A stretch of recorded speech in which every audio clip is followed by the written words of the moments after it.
The Epstein files continue to make headlines across the world. Jeffrey Epstein's accomplice, Ghislaine Maxwell, is set to be questioned by the US Congress on Monday, though she's expected to eventually invoke her right to not answer any of these questions. And the questioning will take place behind closed doors.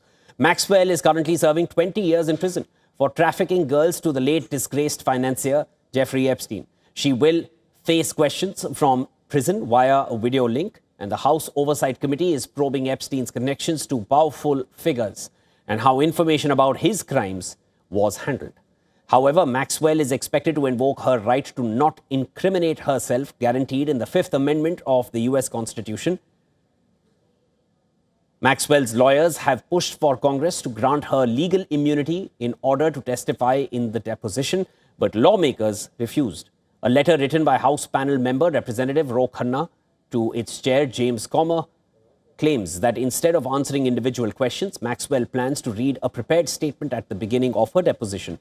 Khanna pointed out that this was different from Maxwell's past position. She has previously met twice with Deputy Attorney General Todd Blanche to discuss substantially similar subject matters last year. Maxwell was moved to a minimum security prison in Texas after the meetings. The panel is also expected to depose former President Bill Clinton and his wife, former Secretary of State Hillary Clinton. The Clintons have called for their depositions to be held publicly to prevent Republicans from politicizing their testimony.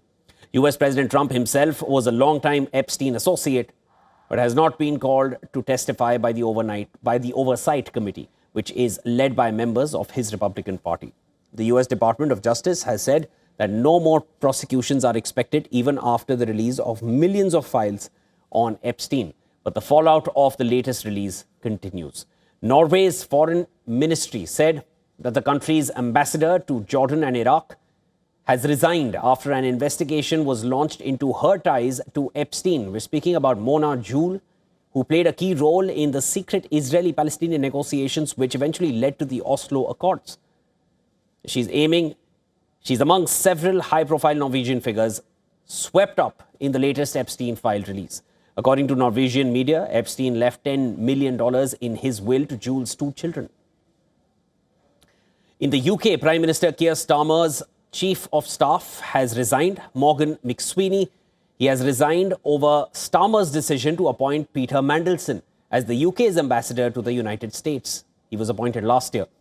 In his statement, McSweeney claimed responsibility for Mandelson's appointment, adding that he advised Starmer to make the decision.